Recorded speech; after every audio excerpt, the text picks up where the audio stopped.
aboard Pink Monorail. I'm your pilot, Michelle Valladolid, and this is my co-pilot, Noe Valladolid. Hey everybody. Last time, we talked about two of C.V. Wood's sister parks to Disneyland. This time we're going to talk about the other two.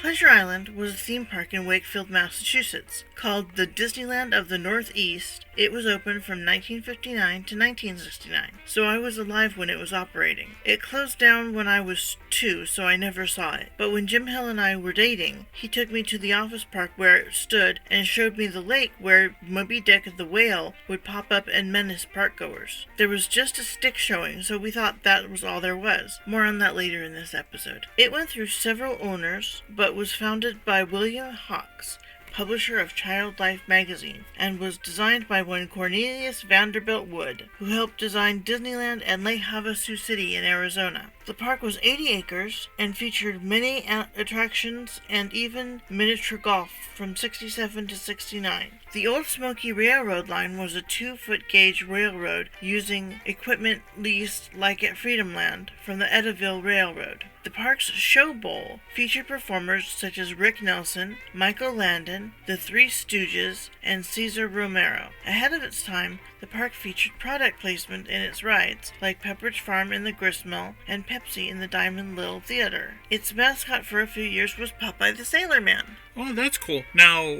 Disney also had sponsored attractions, but these were strictly at the door. Like, this attraction is sponsored by Monsanto. This attraction is sponsored by General Electric. But this was different because they actually had the ads within the ride? Within the ride. Oh, wow. Within the attraction. Okay, that's one way to pay the bills. Yeah, and that was probably C.V. Wood's idea. Hmm.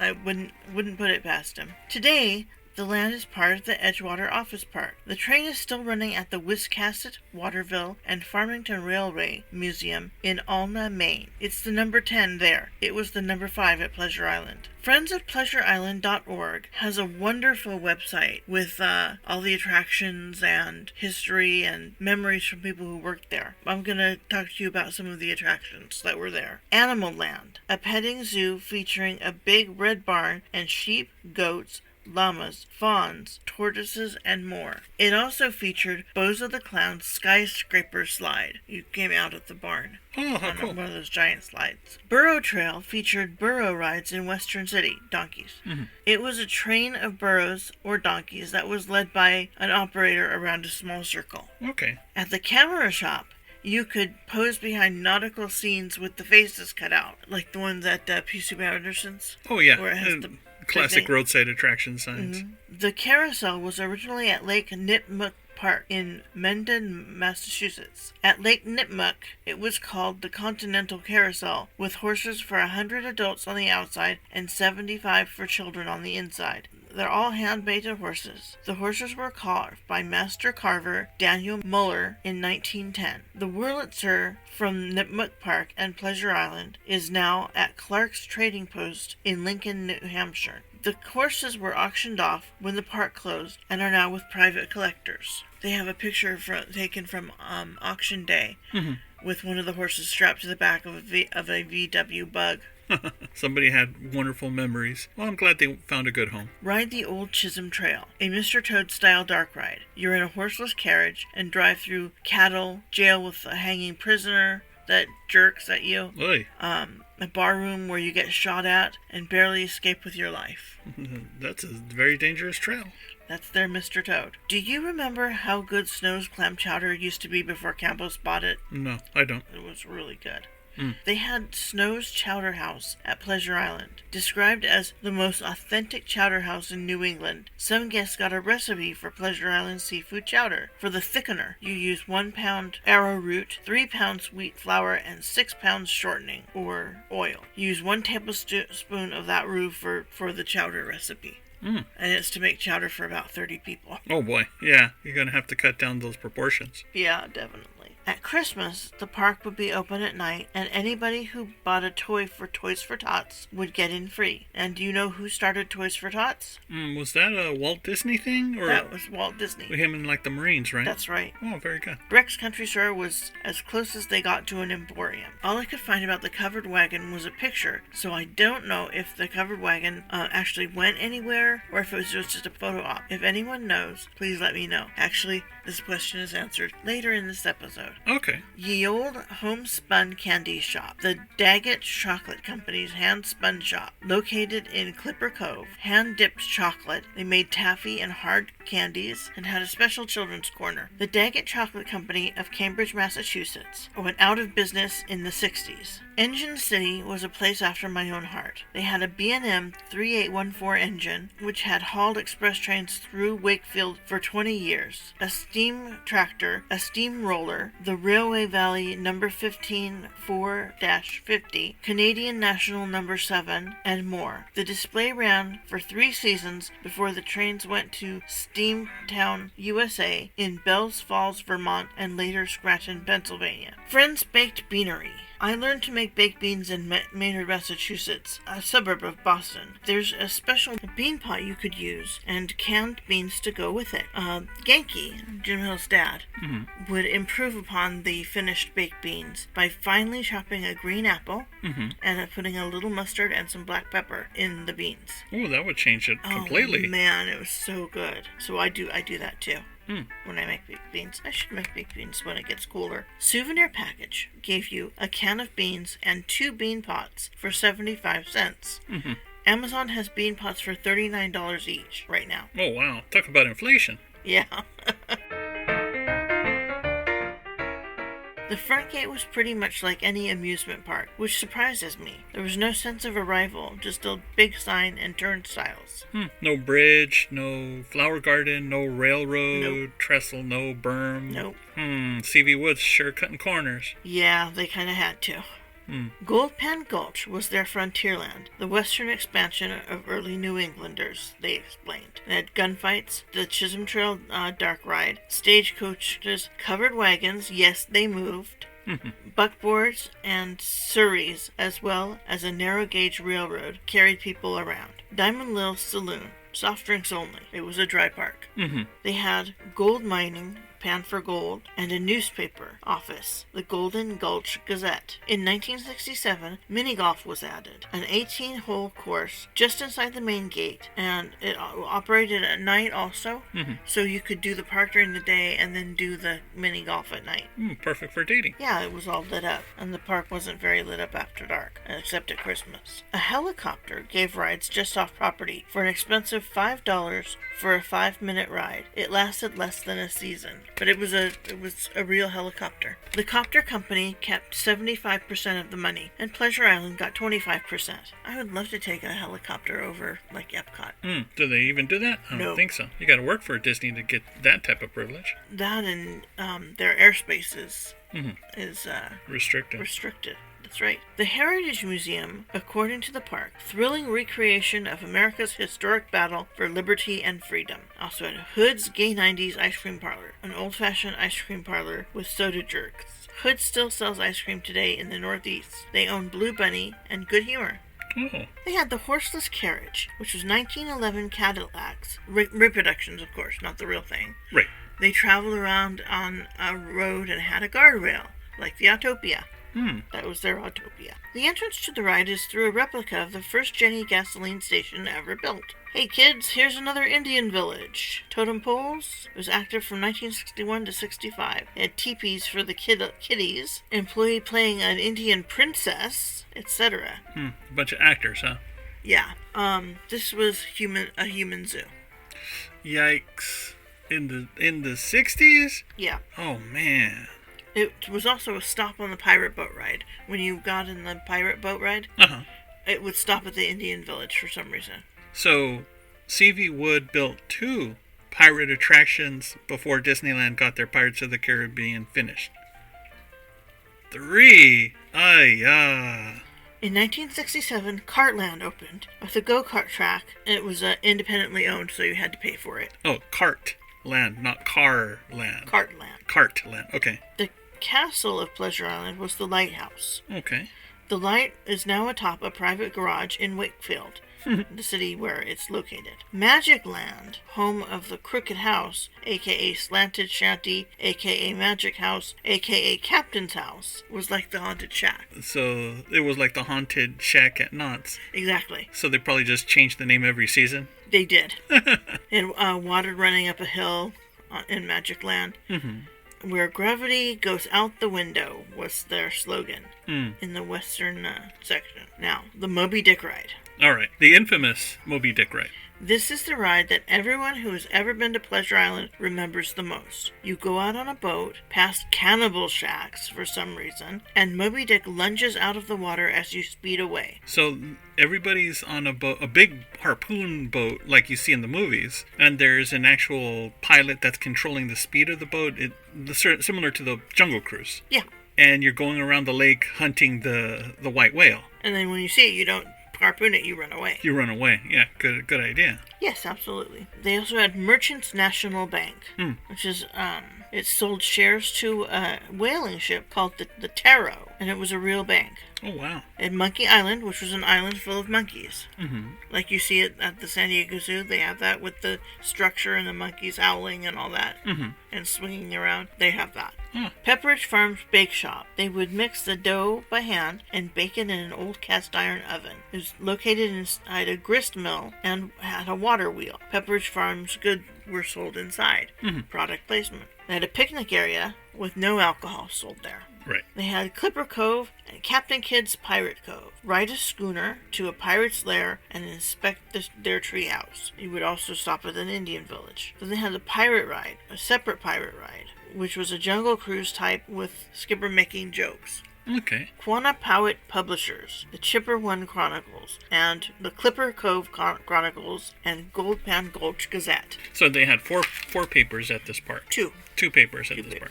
There was the Old Smoky Railroad, their railroad. Pleasure Island and Western No. 3 was Monson No. 4 at Freedom Land. The Lady Edith was a 72-year-old locomotive from Ireland. Among others, the only live steam train operating north of Boston, nearly a mile. Originated in the Goldpan Gulch, refurbished then an 80-year-old section of the Boston and Maine line. It was purchased, moved to Pleasure Island, and restored. While you ride the train, you get robbed by someone on horseback, but you have guards aboard, so you're safe. There's also a 100-year-old Greenwood station for the stagecoach and Conestoga wagon, which does go.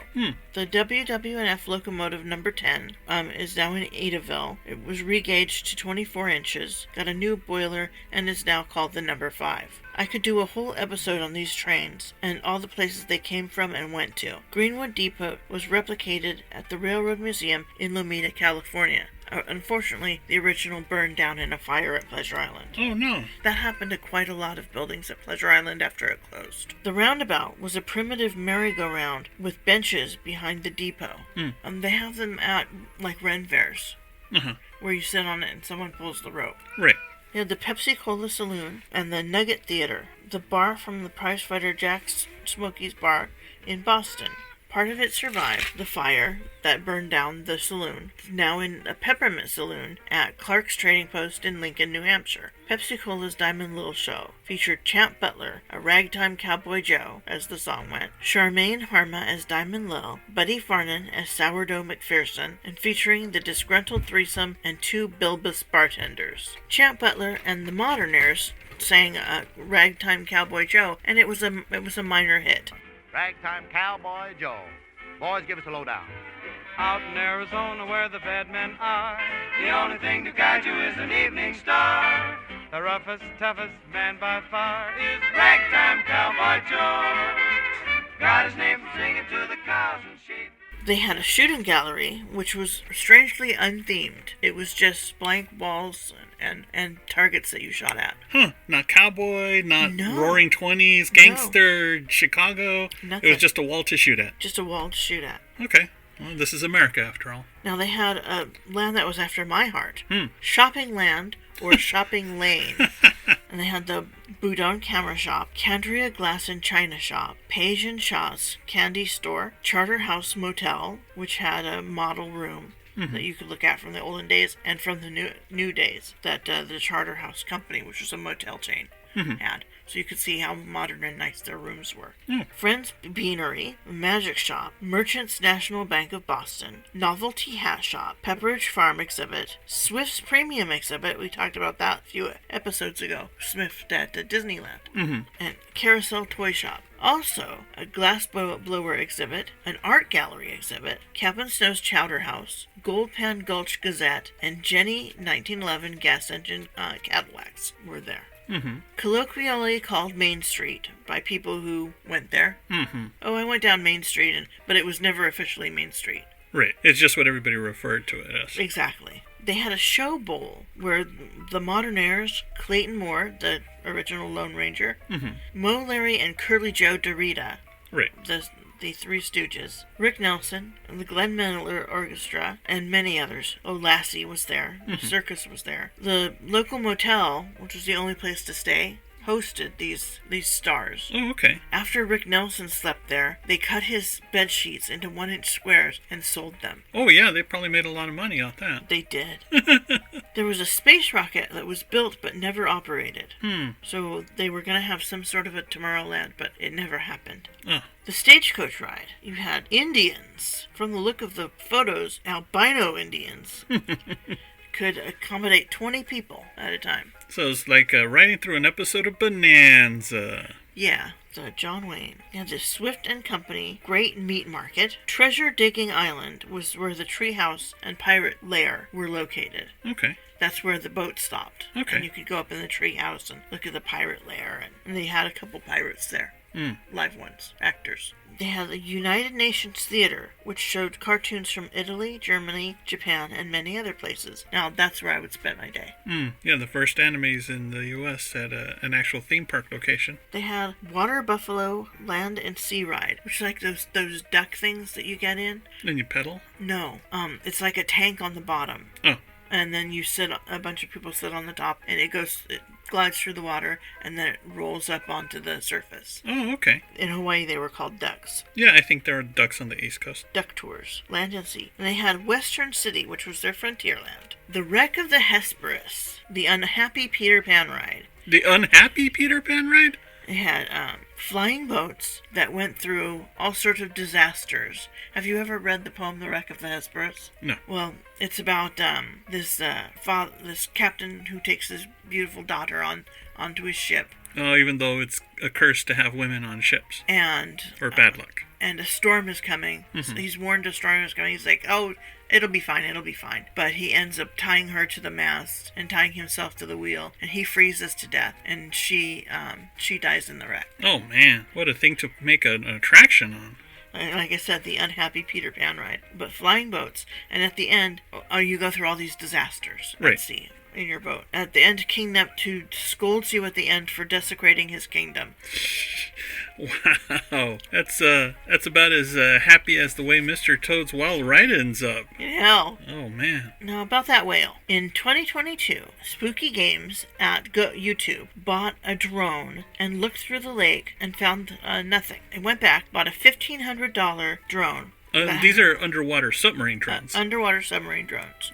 This one had a 4-hour battery drive, and he found the whale. Parts of it are still white, and you can make out the facial features. It was scary. That is the story of the whale. Well, not exactly, because the way you say, just a second ago, you said everybody would come across the whale, and you would take off. Right.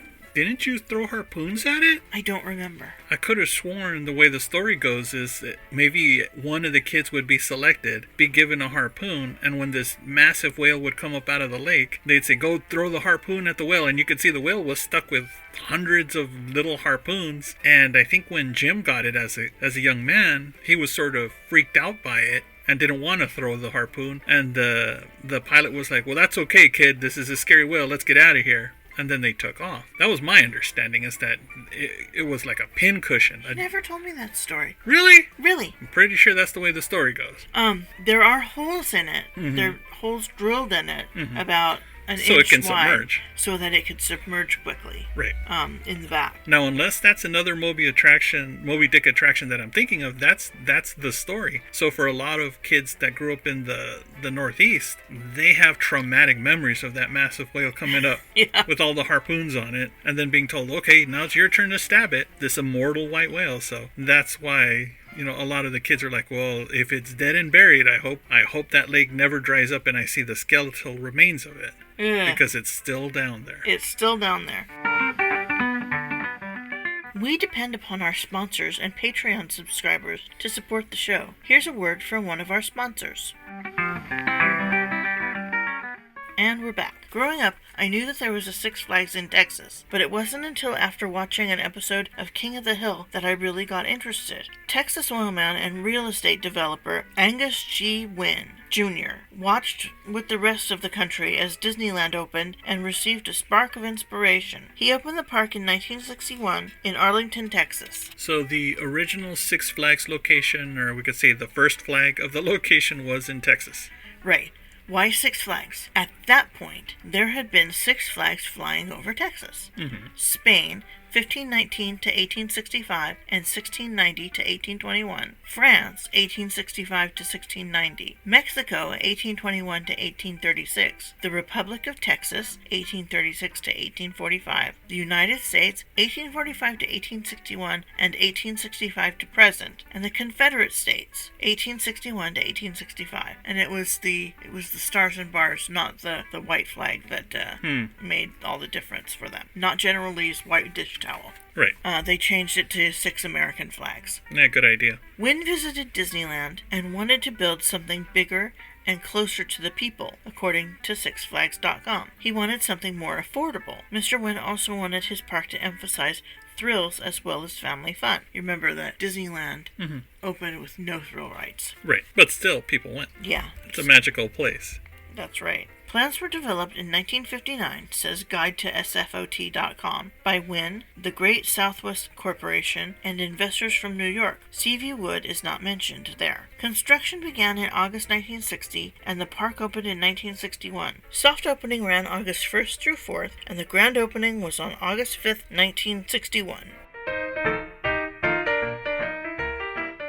8,374 people showed up for the opening. While Disneyland's passport to all attractions was $5.50, at Six Flags it was $2.75, $2.25 for children and 50 cents to park. Parking was 25 cents at Disneyland, and the pay-once passport didn't come down into common use until the early 80s. I got the Disney info from jansworld.net. Wynn hired C.V. Wood, but both he and Wood were strong-willed Texans, and within a few weeks, Wood was out. Marco employee Randall Duell took over the project. Marco is the name of C.V. Wood's company. Right, he was willing to work with C.V. Wood's company, just not the person. Right. Arlington is east of Fort Worth and west of Dallas, right in between the two. So 2 city centers right there. Wynn originally wanted to name it Texas Under Six Flags, but his wife Joanne reminded him that Texas isn't under anything. Except the stars at night. That's right.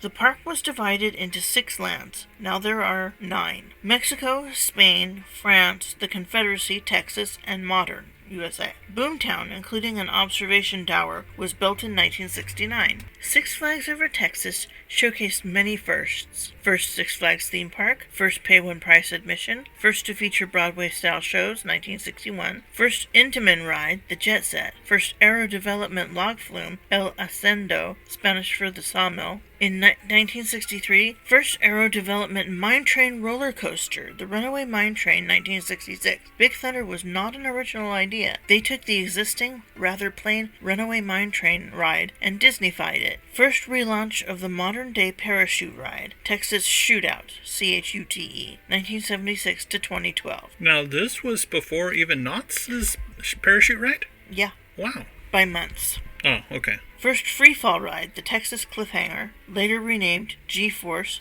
then Wildcatter, then taken out in 2007.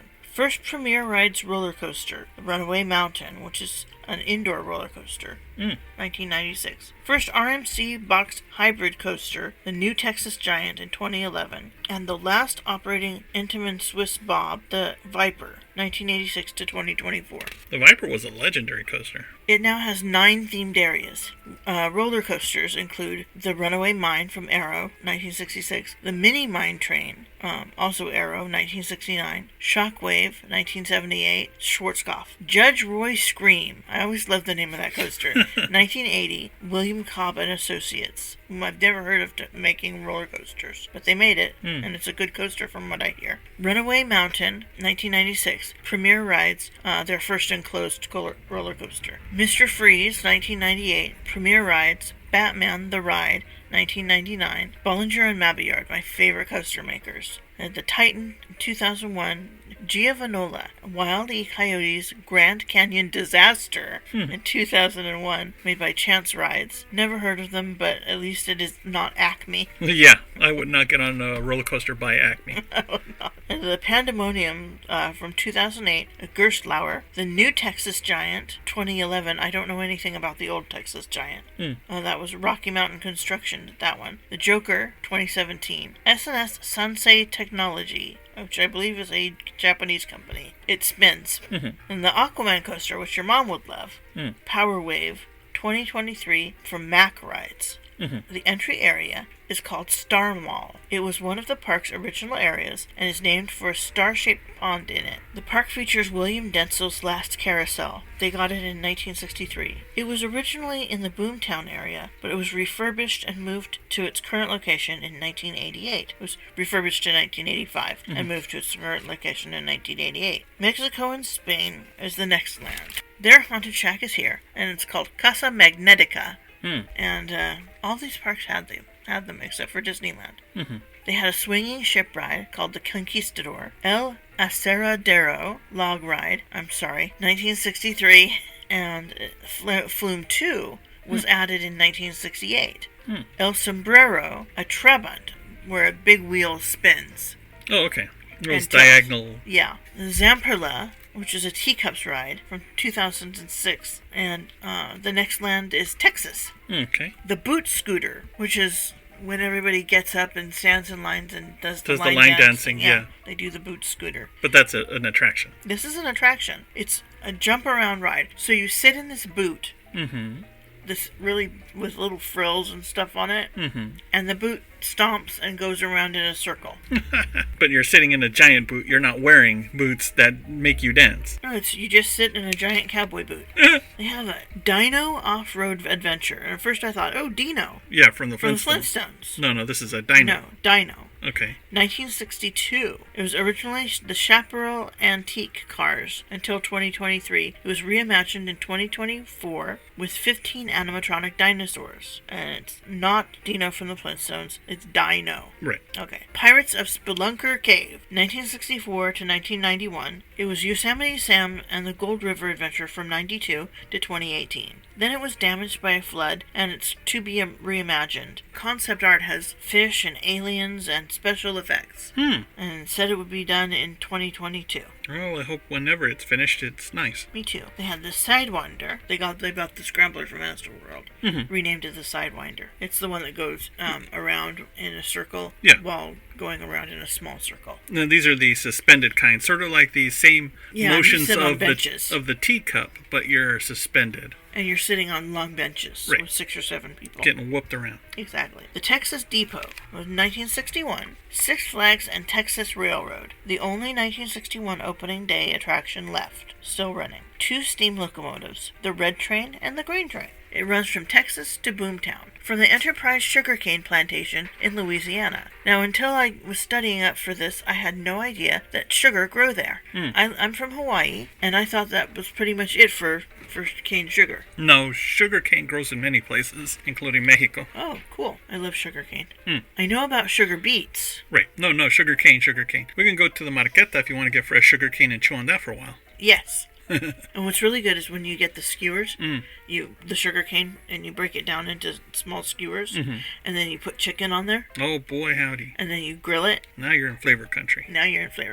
The grain train, aka Mary Ann, was built in 1901 by Cook Locomotive and Steam Works. Number 2, the red engine, is a little smaller. It was called the Red Train or Lydia, created for the plantation by H.K. Porter, Incorporated. Six Flags refurbished and renamed them Number 1, the General Sam Houston, and Number 2, Mirabeau B. Lamar. Not Headley Lamar? Not Headley. And Mirabeau was a hero to early Texans, but not to Native Americans. He did some pretty terrible things. It was changed to burning oil instead of coal and wood. In 1982, Number 2 was renamed Charles Jefferson Patton in honor of a retired Texas and Pacific Railway employee. The green train was briefly named for Six Flags president Larry B. Cochran, but they quickly changed the name back to Sam Houston. The next land we're going to look at is the Old South and France. They were separated when the park opened, but they got married into one.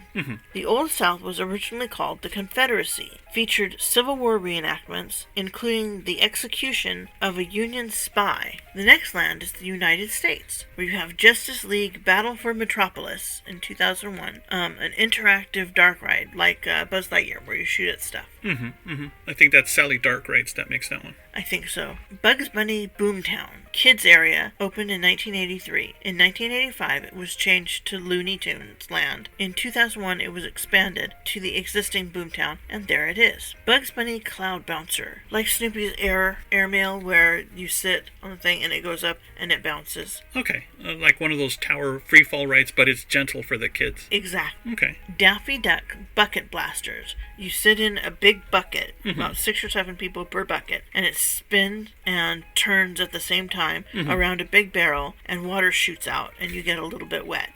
Not much. Right, it's for little kids. Exactly. Looney Tunes Adventure Camp is their playground with the structure and everything that you climb. Marvin the Martian Space Rockets is a junior jets ride like the Astro Orbiter. Okay. With little jets that you fly around. Speedy Gonzales, Truckin' Across America, 1992, is a convoy ride. Because when I think of convoy trucks, I instantly think of Speedy Gonzales. I guess everything has to be themed. Sylvester and Tweety, Pounce and Bounce, 2024, like the Maliboomer, but more gentle.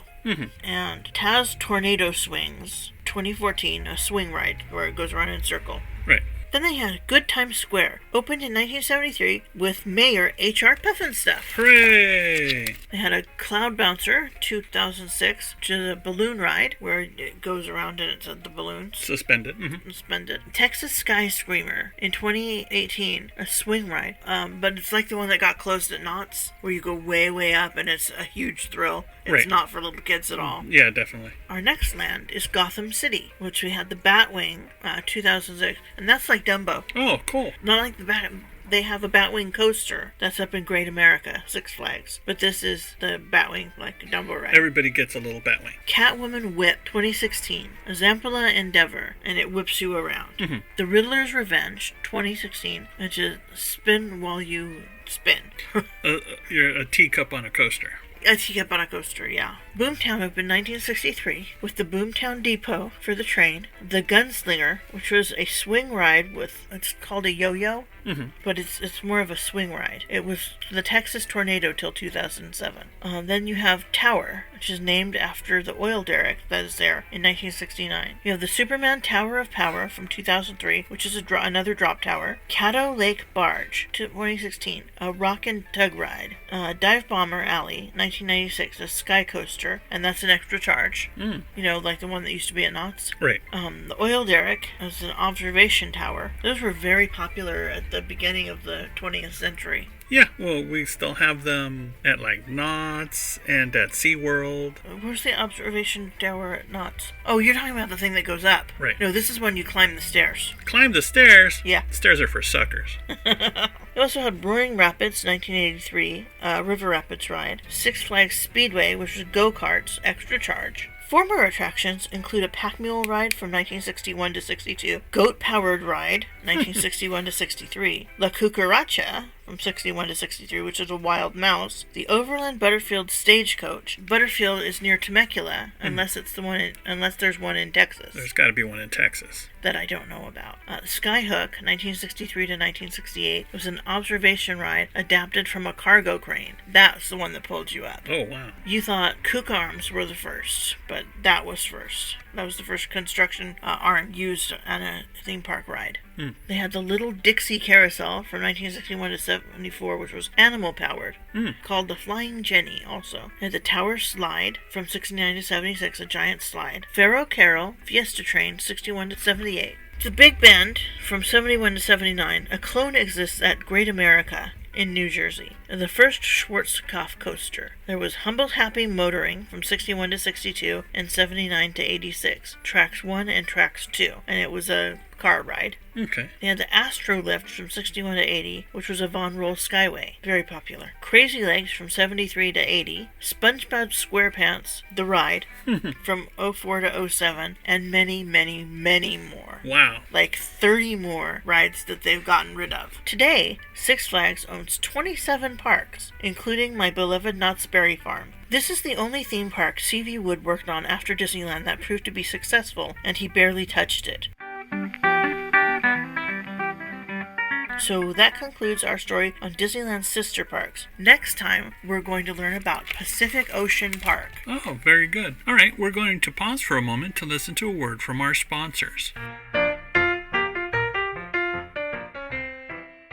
And we're back. Speaking of sponsors, Shelly, if somebody wants to support the podcast, where can they go to support us? You can go to patreon.com/fab, F-A-B. And if listeners want to find out more about your deep dives into theme park history, where can they read up? Micechat.com, the happiest place in cyberspace. If you guys like video games and comic books, I mostly blog about fighting games. You can find me on the Street Writer Podcast. Just look it up on Google, the Street Writer Podcast, and I should come right up. Well, I look forward to seeing a dive on Pacific Ocean Park on the next episode of Pink Monorail Podcast, Manufacturing the Magic, a look at the American theme park. A special thank you to our sponsor, Circa 1955. Luxaloom is a small business created by our friend Nicole. She makes fragrance oils, sprays, and non-GMO pure soy wax candles with no additives or fillers. Every run is made in small batches, ensuring the best quality possible. She also does custom orders for special events such as graduations, birthdays, and weddings. Nicole is also a huge Disney fan. She has a line called Circa 1955, which celebrates Disney theme parks, movies, and animated features.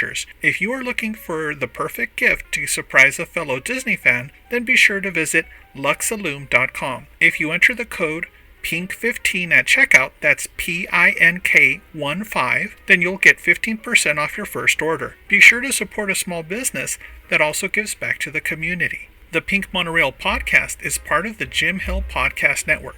This includes the Epic Universal Podcast, The Disney Dish, Fine Tuning, Marvel Us Disney, and I Want That Too. Be sure to listen, like, and subscribe to the entire catalog. You're going to love it.